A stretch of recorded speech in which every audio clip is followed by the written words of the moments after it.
Slight thrust there, he does. And jerked his chin. Della had it terribly the other day. Well, jockey done it for years, he didn't do him no harm.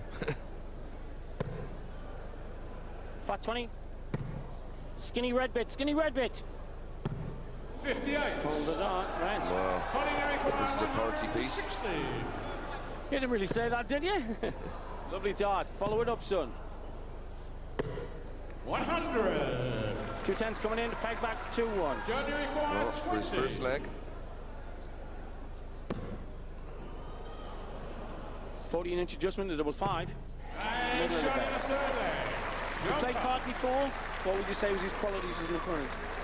I played John twice at the match play, and I mean he's a great player. The time when I played him, I wouldn't have thought he was in his best form, but he's a very high scorer, and if you give him an opportunity a double, he will take it. So he's a bully.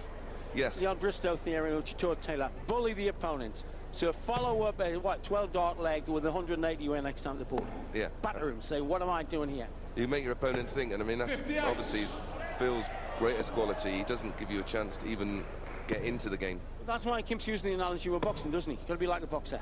When he thinks you've pulled 3 uppercuts, that's the time to smack him in the belly and the solar plexus with a straight jab. In his interview last night, I thought he was looking for Barry Earn's job.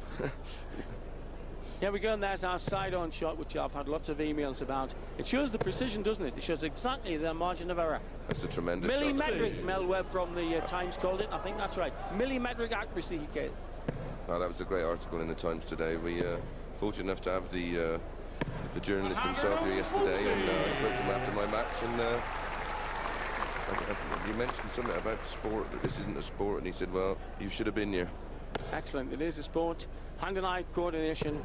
57. It's every bit of sport. If sumo's a sport in synchronized swimming, this is a sport. Takes a lot more out of you than snooker.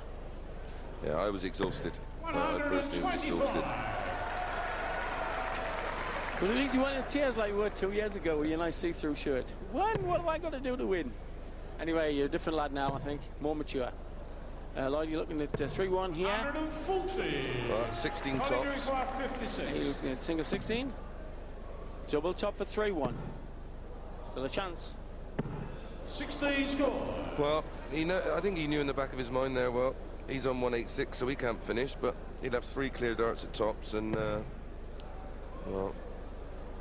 I think he was thinking about Eric Bristol doing the spotting with us. 137. Doubles. Top Barama. Ooh, long way away, an inch. This ain't millimetric. This ain't millimetric. 30. Well, exactly what I was talking about with John Porter. If you give him chances, he will take them. And this is the chances he thrives on. That's right. Lloyd could have well been looking at 4-0 here. As it is, parts looking good for a level game. And there's a great adjustment, Sid. Super adjustment. Level game, 2-apiece. Well, we start all over again now. 5th leg. Yeah, Lloyd could have gone 4-7, couldn't he? Yep. Game on. So here he is, the former world champion. Very proud Canadian. Follows all sports and likes to flutter on all sports. Then that's 4 legs, 4 breaks of darts, Sid. Well, that's what you'd expect in the World Championship. They're up to their mettle. I think that you could put that down early leg nerves. Yeah, just sparring. Just having a look at each other, looking at each other's form. And trying to build some confidence. There you go. 100. It's just for a place in tomorrow's final of the Stan James World Match Play, where we have made history this week. First ever live televised high darter by Phil the Power Taylor brought the joint to a total sobbing, shuddering halt. And I think he's going to hit another one. 100. To prove it wasn't a fluke. No, I think... But he doesn't get paid. Well, let's make that clear. He doesn't get paid. No, he doesn't need another 100 grand anyway. No, I think he'll hit another one. I think he's so relaxed now that... I mean, I haven't spoken to him today, but he must be relaxed. I know that was one thing. Without buttering you up too much, I don't think he'd have got it playing against a wuss or a wimp. He knew you weren't scared of him. You gave him a game. I could tell you 100 throughout. There was never a leg more than 18 darts, and I don't think he'd have done it without you. Well, Ricky Hatton's here to see the game later. Nice to see you, Rick. Best of luck. Just shook our hands. He's going to watch Phil Taylor dish out some real heavyweight punching as we see this topsy-turvy game all going against the darts. Well, treble 10 to leave 32. That's a great shot. Lloyd can't finish on 177, so that's the sort of thing that Bristol calls the bully-in. Lloyd's twice given him chances on doubles he hasn't had. He could be 4-0 down, but here he is in a twinkle. We've been only going 15 minutes. It's part. Instead of being 4-0 down, could be 3-2 up easy. Well, he didn't pressure this shot either. And are we going to see? Look at the bottom of the bed, I think. Oh, that's a great adjustment. Absolutely superb. Well, that's the first session done, Sid, and 3-2 back on serve.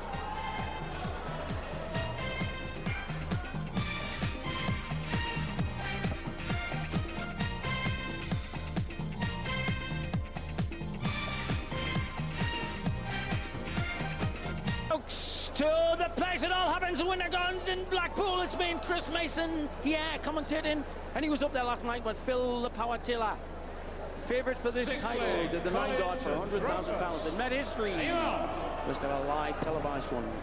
These two are fighting for the Jubilees honour. Chris trying to play the Power in the final because he's favourite to take Johnny Lowe, who's a good fellow. Might not saying that could be it will be a tremendous game coming up later. But the story so far, Colin Lloyd could have been 4-1 up. Yep.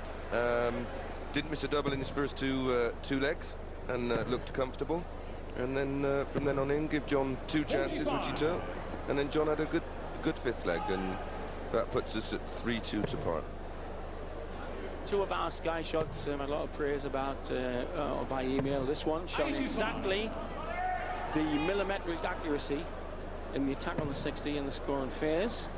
And we also get to see the flight of the dart through the air.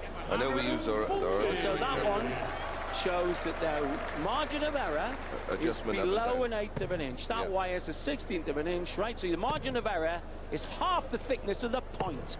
Well, and some people still see it's not a sport. It's like throwing a key in a door from 10 foot. Say it again? Like throwing a key in a door from 10 foot. Yale or big one? That's a good analogy, that. I did steal that one from a member of our Sky team this morning. Well, I've been known as the bubonic plagiarist myself. 58. Here we go. Hart not happy.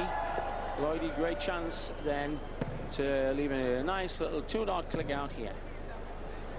And I think this is against the throw. He's actually had 1 leg so far, which is oh, that's a terrible shot by Colin. Not thinking at all. Race to 17 for a place in tomorrow's final. And it's the hottest ticket in town. There's been people touting outside the Winter Gardens all after that 9 dart. There's been people stopping me in the streets, begging at any price a ticket to get in. Well, the response today has been phenomenal. 125. Tremendous hole punched in that.